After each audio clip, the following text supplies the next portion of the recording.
Selamat pagi, salam sejahtera untuk kita semua. Eh, Baiklah anak-anak, semoga hari ini kalian dalam keadaan sehat semua ya, sehingga dapat mengikuti pelajaran Bapak di hari ini. Baik, anak-anak, hari ini Bapak akan mempresentasikan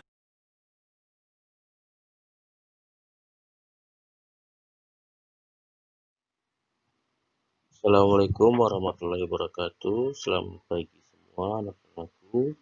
Semoga hari ini kalian dapat mengikuti pelajaran saya di pagi ini. Baik anak-anak, untuk bahasan hari ini yaitu bab 2 mengenai perakitan produk. Perakitan produk barang atau jasa adalah suatu proses penyusunan dan penyatuan beberapa bagian komponen menjadi suatu alat atau mesin yang mempunyai fungsi tertentu. Pada umumnya, perakitan dalam proses produk, barang, atau jasa terdiri dari semua bagian komponen yang menjadi suatu produk, yaitu proses pengencangan, proses inspeksi, dan pengujian fungsional, pemberian nama atau label, pemisahan antara hasil perakitan yang baik dengan hasil yang perakitan yang buruk, serta pengepakan dan penyiapan untuk pemakaian akhir. 1. Konsep dan prinsip perakitan. Perakitan atau biasa disebut dengan assembly line adalah suatu proses penyusunan di mana pada setiap bagian penyusunan disusun berdasarkan urutan untuk menghasilkan produk jadi yang lebih cepat dari metode yang biasa. Dalam metode assembly line, pergerakan pekerja diminimalisasi sedikit mungkin. Komponen-komponen yang akan dipasang biasanya diletakkan di atas konveyor sesuai urutan proses produk tersebut. Adapun prinsip perakitan produk sebagai berikut. A. Meletakkan peralatan dan bekerja dalam urutan pekerjaan atau operasional sehingga setiap bagian atau komponen dapat dipasang secara berurutan sampai dengan proses akhir. B. Area kerja untuk pemasangan komponen dibuat secara nyaman sehingga pekerja dapat mudah memasang komponen ke dalam rangkaian produk yang berjalan di atas konveyor. Jadi anak-anak, inilah konsep dan prinsip perakitan produk yang harus kita ketahui, bahwa proses pembuatan suatu produk itu ada beberapa tahap.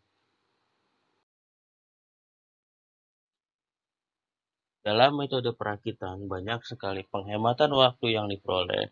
Pekerja dapat memasang komponen secara terus-menerus tanpa harus menunggu proses akhir. Setiap pekerja mempunyai tanggung jawab memasang komponen sesuai urutannya dan dapat melanjutkan pekerjaan produk lainnya tanpa menunggu produk akhir tersebut selesai. Walaupun terlihat mudah dan sederhana, metode perakitan tetap saja membawa kerugian terutama bagi para pekerja. Pekerja akan merasa terasingkan dan jenuh karena harus melakukan pekerjaan yang sama sepanjang hari. Dalam sehari, pekerja dapat melakukan kegiatan yang sama sebanyak ratusan kali untuk memasang komponen yang ada pada bagian yang sama. Permasalahan lain yang timbul adalah sempitnya ruang gerak pekerja karena tata letak yang buruk tanpa memperhatikan faktor ergonomi.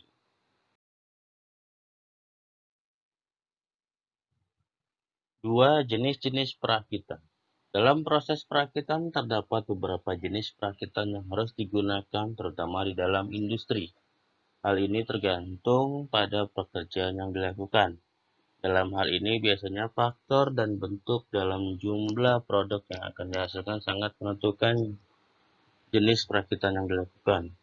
Secara umum terdapat 2 jenis perakitan dalam sebuah produksi. Berikut akan dijelaskan 2 macam jenis perakitan yang sudah sering digunakan. Yang A. Perakitan manual. Perakitan manual adalah perakitan yang sebagian prosesnya dilakukan atau dikerjakan secara konvensional atau menggunakan tenaga manusia dengan peralatan yang sederhana tanpa adanya alat bantu yang spesifik atau khusus. B. Perakitan otomatis.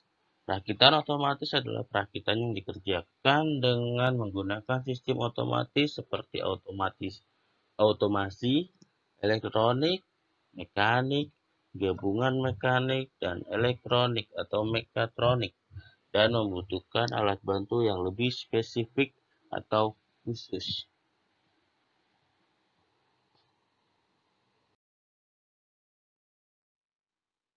Untuk menggunakan jenis perakitan ini dapat dibedakan lagi menurut jenis produk yang akan dilakukan perakitan. Adapun jenis perakitan berdasarkan jenis produk yang dilakukan perakitan sebagai berikut. 1. Produk tunggal. Jenis perakitan produk tunggal yaitu jenis produk perakitan di mana perakitan produk hanya satu jenis saja. 2. Produksi seri. Jenis perakitan produksi seri yaitu jenis produk perakitan yang dilakukan dalam jumlah massal dalam bentuk dan ukuran yang sama. 3. Pengelompokan bahan baku produksi. A. Bahan baku adalah bahan mentah yang digunakan sebagai dasar untuk pembuatan suatu produk di mana bahan tersebut diolah kembali melalui proses tertentu untuk dibuat menjadi bentuk yang lain. Menurut Mulyadi, bahan baku adalah bahan yang membentuk bagian integral dari produk jadi. Bahan baku yang digunakan diperoleh melalui pembelian lokal, impor, atau pengolahan sendiri. Kriteria bahan baku. 1. Fungsi. Jika bahan tidak tersedia, maka produk tidak dapat dihasilkan atau tidak dapat berfungsi. 2. Penggunaan. Memiliki porsi yang lebih dominan daripada bahan yang lain. B. Bahan penolong. Merupakan barang yang dimanfaatkan dalam proses produksi, tapi bukan merupakan bagian-bagian dari bahan baku utama untuk produk yang dihasilkan. Beberapa ahli berpendapat bahwa bahan baku pembantu merupakan item yang dapat meningkatkan efisiensi atau keamanan produksi, tetapi bukan menjadi dari bagian utama produk jadi. Kriteria bahan penolong. 1. Fungsi. Tanpa adanya bahan ini, produk masih bisa dihasilkan meskipun hasilnya jadi tidak sesuai dengan harapan atau fungsinya. 2. Penggunaan. Memiliki porsi yang kecil dari keseluruhan bahan yang dipakai. Bahan produksi dikelompokkan. A. Bahan primer. Bahan utama dalam pembuatan produk yang tidak bisa digantikan dengan bahan lainnya. Jadi bahan primer adalah bahan utama yang kita mau buat produk, yaitu bahan yang benar-benar tidak ada penggantinya. B. Bahan sekunder. Bahan yang biasa diganti dengan jenis bahan lainnya jika bahan yang diperlukan tidak ada atau habis atau tidak ditemukan. Jadi bahan sekunder adalah bahan pengganti. Ya, misalnya kita lagi bikin apa nih? Nah, ternyata bahannya tuh habis atau tidak ditemukan. Kita bisa menggunakan bahan sekunder. Yang ketiga, yaitu C. Bahan tersier. Bahan pelengkap yang diperlukan namun tidak begitu penting. Kalaupun tidak ada bahannya, tidak akan menghambat perakitan produk. Jadi, ya, bahan tersier bukan menjadi bahan yang menjadi bahan utama dalam produk tersebut. 4. Faktor-faktor yang mempengaruhi kegiatan perakitan. Kegiatan perakitan dalam proses produksi dipengaruhi oleh berbagai faktor. Berikut faktor-faktor yang mempengaruhi kegiatan perakitan. 1 atau A. Jenis bahan yang akan mengalami perakitan. Pada setiap jenis bahan terdapat sifat-sifat khusus dari bahan lainnya, sehingga sewaktu dilakukan perakitan pada jenis bahan terlebih dahulu harus diketahui sifat-sifatnya. Hal ini dikarenakan sifat-sifat bahan ini sangat berpengaruh terhadap metode pemilihan penyambungan. B. Kekuatan yang dibutuhkan. Adanya pertimbangan kekuatan yang dibutuhkan dalam suatu konstruksi sebaiknya sudah dihitung terlebih dahulu pada saat merencanakan konstruksi produk yang akan diproduksi.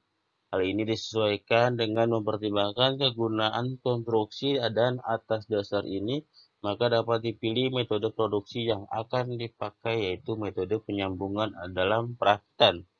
Dasar pertimbangan ini adalah dengan meninjau proses kerja yang mudah dan sesuai dengan kekuatan konstruksi sambungan yang diminta. C. Pemilihan metode penyambungan. Pemilihan metode penyambungan ini sangat erat hubungannya dengan jenis bahan dan kekuatan sambungan yang dibutuhkan, karena setiap metode penyambungan mempunyai keistimewaan tersendiri. E. Penggunaan bahan baku perakitan. Alat-alat bantu dalam perakitan harus dipertimbangkan berdasarkan bentuk-bentuk konstruksi. Konstruksi terdiri dari jumlah komponen yang banyak membutuhkan alat bantu perakitan. Alat bantu ini terutama dibutuhkan untuk memproduksi suatu alat dalam jumlah yang relatif besar. E. Toleransi. Adanya toleransi yang digunakan dalam perakitan dapat dipertimbangkan berdasarkan pasangan antara elemen yang dirakit menjadi komponen yang lebih besar. Toleransi untuk bagian-bagian ini dikenal dengan istilah interchangeability atau sifat mampu tukar. Patokan dasar yang digunakan dalam perakitan harus ditentukan terlebih dahulu sebagai acuan dasar untuk merangkai komponen yang lain. F. Bentuk atau tampilan. Bentuk atau tampilan dari suatu produk sangat mempengaruhi terhadap nilai jual produk itu sendiri. Bentuk atau tampilan pada dasarnya diawali dari gambar atau desainnya dengan menggunakan konstruksi di lapangan. G. Ergonomis. Ergonomis dalam perakitan adalah kesesuaian antara produk dengan kenyamanan pemakai atau end user. Artinya, apabila produk yang digunakan tidak menimbulkan cepat letih, membahayakan, membosankan, dan sebagainya. A. Finishing. Finishing atau pekerjaan akhir merupakan bagian yang sangat penting dalam proses perakitan. Finishing ini juga akan memberikan tampilan terhadap nilai jual produk. Demikian anak-anak yang dapat Bapak sampaikan untuk materi hari ini. Semoga bermanfaat buat kalian. Saya akhiri. Wabillahi taufiq wal hidayah. Wassalamualaikum warahmatullahi wabarakatuh. Baik, saya akhiri. Wabillahi taufiq wal hidayah. Wassalamualaikum warahmatullahi wabarakatuh.